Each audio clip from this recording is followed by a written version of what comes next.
Hello, everybody, and welcome. My name is Tom McDermott. I'm here in my house in New Orleans, and we're going to do a little music lecture here with piano performance. I want to thank Harry Shear for inviting me to be a part of this project, and thank you all for tuning in. So, I am going to spend this half hour explaining the connection, at least at the piano, between music from Cuba and music from New Orleans. But first, I'd like to go over some Cuban rhythms that are very essential to this discussion and very essential to the music of today. The first is called the tresillo, which is a 3-note phrase. I got a cowbell and a knife to make it loud, make it good and loud. So it's, you've heard this a lot. It's all over New Orleans music. It started in Cuba in the early 19th century. And you can think of it as 1, 2, 3, 1, 2, 3, 1, 2, or,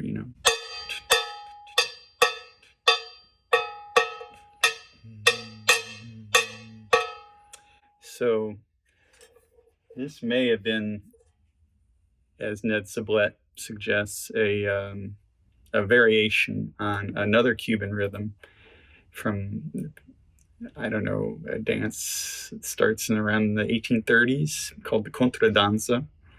And that rhythm is called the tango, also called the habanera. And in Cuba, they would call it the contradanza rhythm. It's a 4-note rhythm, and the tresillo is just a slight variation of that.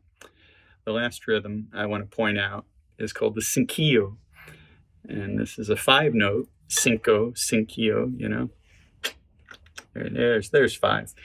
So this is actually just the tresillo with a couple notes stuck in between the second and between the notes. So you get.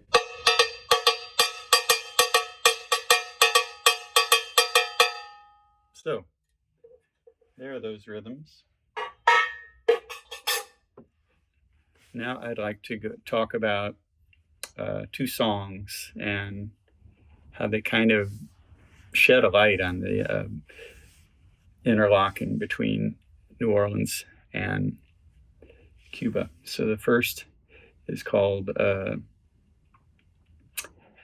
Iko Iko, very famous Indian chant, first recorded by James Sugarboy Crawford in 1953. He recorded it with straight tresillo and nothing more, just a 1-measure pattern. So something like.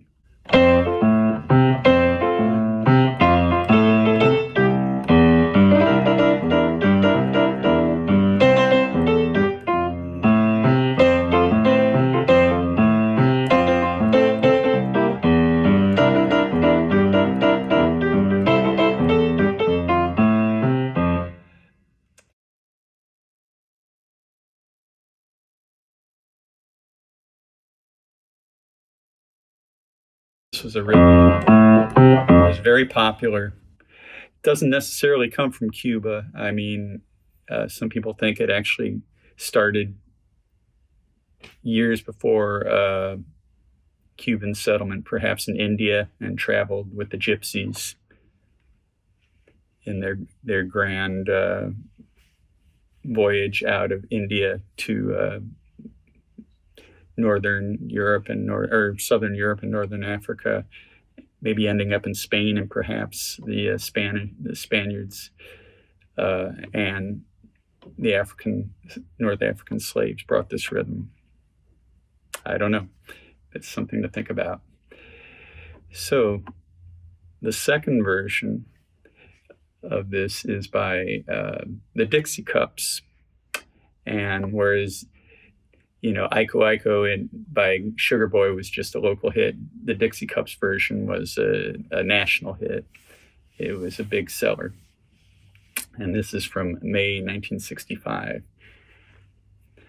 And if you listen to the recording, it's very curious. All these recordings, by the way, are on YouTube. If you listen to this, you notice, first of all, this is a 2-measure pattern that they're jamming over. What they're taking from is a rhythm called the bacateo, which roughly is equivalent to the danzón era in Cuba, as I understand it, beginning around 1879. So when I think of the bacateo, I think of 1 measure of cinquillo, bum, ba, bum, ba, bum, and then a measure of just 4 quarter notes, bum, bum, bum, bum. So bum, ba, bum, ba, bum, bum, bum, bum, bum, bum, ba, bum, ba, bum, bum, bum, bum, bum. But it can also be flipped around. So it can be bum, bum, bum, bum, bum, ba, bum, ba, bum, bum, bum, bum, bum, bum, ba, bum, ba, bum, which is what the Dixie Cups do in this version. And we'll find out this has applications to clave, which descends from it. So I don't sing very well, but I will try and do this version, sing it and clap it, of what's going on. So it's they do it with the four beats first, and then the syncopation. And this is an important part of Cuban rhythm. When you have 2-measure phrases, 1 measure is syncopated, and the second measure is very straight. It's on the beat 1, 2, 3, 4, or in 2/3 clave 1, 2, 3. Whereas the first is either 1, 2, or bum, ba, bum, ba, bum. Those are syncopated. They fall on the ands. They don't fall on the 1, 2, 3, 4. They fall on the 1 and 2 and 3 and 4 and, making them syncopated. So the Dixie Cups did something like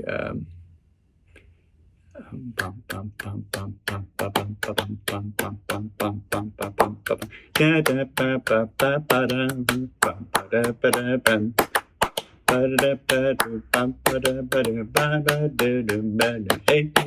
now, Iko Iko, etc. And if you listen to their recording on YouTube or wherever on your turntable, it's really interesting because they are not quite locked in. It begins with just the percussion, and they're not playing it correctly at the beginning. I think 3 of them played 3 different metallic sounds, and it takes them a while to lock in. And that's so different from today's music with Pro Tools, and everything has to be perfect. And, you could say it makes it more interesting. I might find things like that more interesting anyway. So that's the second version of Iko Iko. The third famous version I should be saying, is from Dr. John, the late great Dr. John, and his 1972 album, Dr. John's Gumbo. And the rhythm he uses is the 3/2 clave. The 3/2 clave is 1 measure of tercio, and then 1 measure of just 2, 1, 2, 3, 4. So 1 measure of syncopation, 1. So 1, 2, the syncopated note on the 2 and 1, 2, bum. And this is very common in more modern Cuban music. Cuban son has this. Clave is means a lot of things in Cuban music. It's also the sticks that are used to keep the rhythm going. Anyway, Mac did an ingenious take on it where I know you're not going to be able to see this, I'm sorry, but his left hand is crawling up the keyboard. So you're getting interesting harmony and interesting rhythm at the same time. So his left hand goes something like, and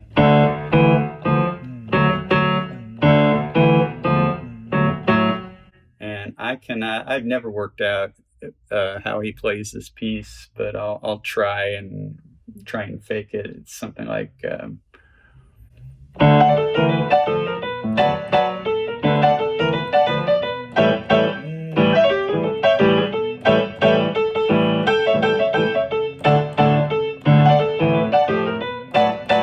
so once again, listen to Dr. John do it. It's really wonderful. That was on an album which really showed how he had mastered the New Orleans music that had come before him. And it's really an essential Dr. John album. So you got 3 versions of Iko Iko, this seminal New Orleans song. I won't even talk about the words because I am not an expert in Mardi Gras Indian lingo. But Sugar Boy said it had to do with him putting 2 chants together. Anyway, 3 different versions of Iko Iko that show 3 different Cuban rhythmic patterns from Cuba's history. And then they're kind of in chronological order as well in New Orleans music, although, much, much later do they appear. So there we have Iko Iko. The other fellow, another particular piece I wanted to talk about is Roll Morton and his piece Anita. So I was told by Ned Sublette, this great writer, Cuba and his music. I highly recommend it. Also, he's written 4 books. These 2 might be the most interesting to New Orleanians. I don't know. The World That Made New Orleans. Fantastic book. Shows how everything was in place here by, 1830 or so. The other 2 books, The Year Before the Flood and The American Slave Coast are great too. But I think, I would go with The World That Made New Orleans. I know this is the one that's sold the most for him. And he's really been important in mentoring me, showing me that a lot of the stuff that I thought began in New Orleans actually began in Cuba, and then talking about the Haitian-Cuban exodus that happened during the Revolution that doubled the size of the city and all that history. It's all in that book. Really great. And one of those emigres was an ancestor of Roll Morton. So Morton is considered the first composer of jazz. Born in New Orleans, we don't know, either 1885 or 1890. They're still arguing. And wrote, you could say, 2 kinds of pieces. He wrote pieces that are derived from ragtime with the umpa bass. Then he also wrote Spanish tinge pieces, what he called the Spanish tinge, what I and others might call the Afro-Cuban tinge. But, Roll was a Creole, so he wanted to stress his European heritage. Anyway, Ned Sublette told me, Ned, the writer, that Morton's Anita in 1923 is the first piece of Cuban piano solo music ever recorded, even though it was recorded in Indiana in 1923.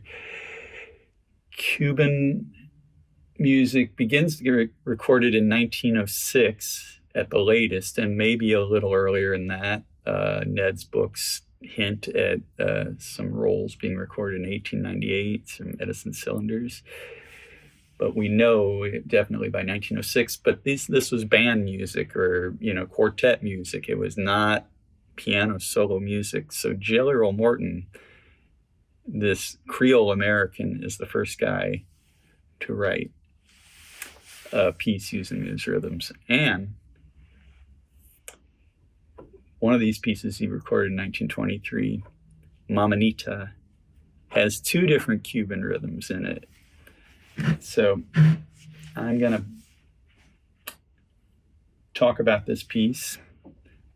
And so it has three sections. It's multi-thematic, as we would say, and this comes from the idea of the European march and the European waltz being multi-sectional, unlike a lot of later jazz, which is basically one tune played over and over. Early jazz derived from marches, ragtime, waltzes, which had 3 or 4 or more sections. So Anita has 3 sections. The first section is kind of a mishmash because it has a little bit of tresillo in it, but it has a lot of breaks in it too, where just the right hand is playing. Morton felt that was a very important aspect of music. The second section, which goes to the minor, is pure tresillo.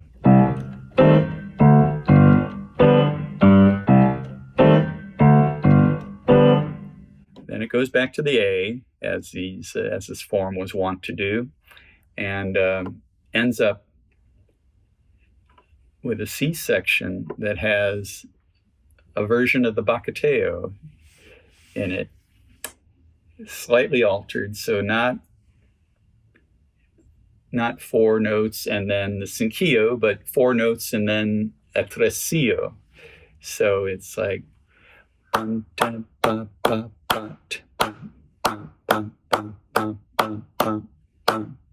play a little of it.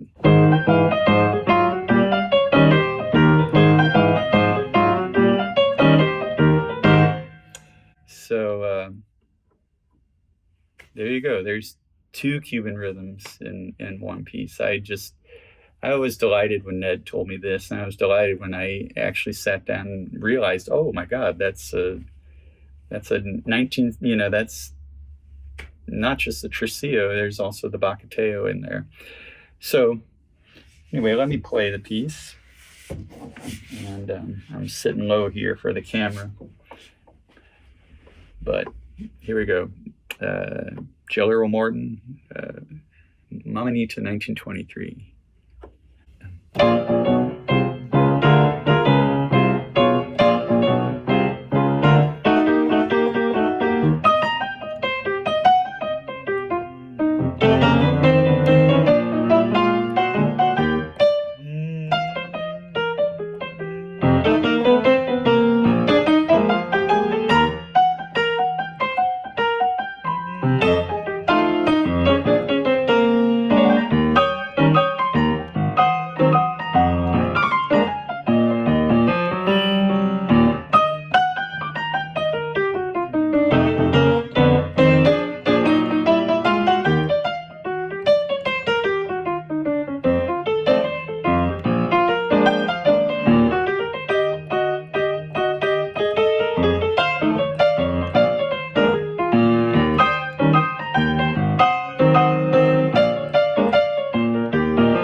Yes, yes, with that very funny switch from the C minor to the relative major E flat. Uh, you think of Jimmy Yancey doing that, and then Yancey was also an early boogie woogie guy to use the tresillo. Professor Longhair used it in 1949. It's very popular in early rock and roll. You think of Hound Dog. Let's see.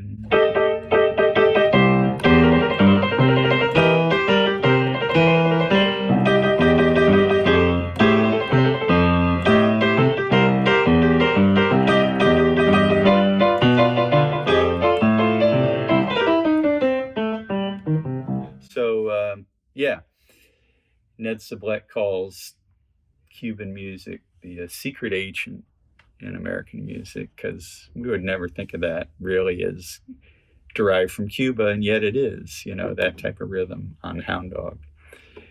So let's see how much time we got left here. Okay, I got time to play one more Jelly Roll Morton piece, and this is a beauty. I hope you get to hear John Cleary play it as well. He's been playing it lately, and every once in a while I get to do a duet with him.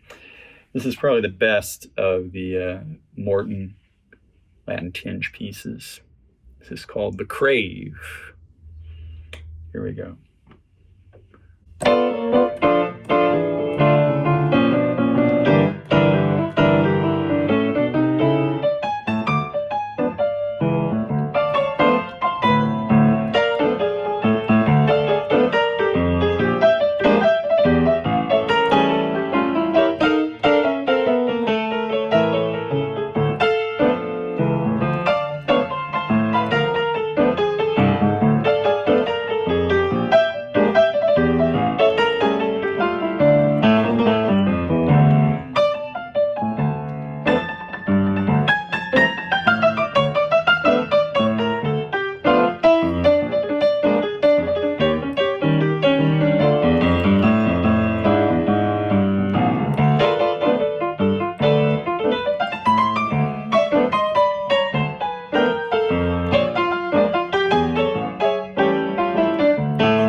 clams there, but it was fun for me anyway.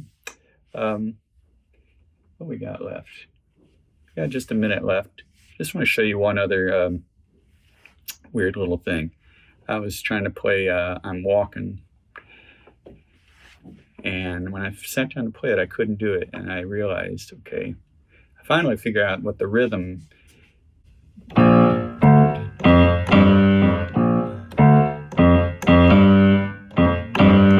That is the central rhythm. That's what's played by the sax and the guitar.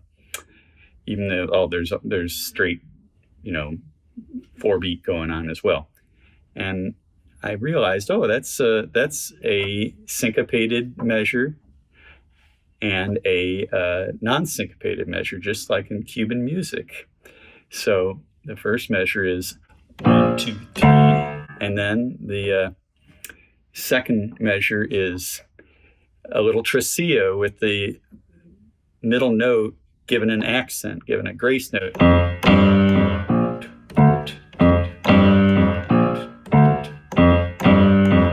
So, little Cubanisms crept up even in people like Fats Domino, which you don't think of, having that in his music. So anyway, I think that wraps it up. Thank you for listening, and hope we can do this again. Hope I see you again. Bye for now.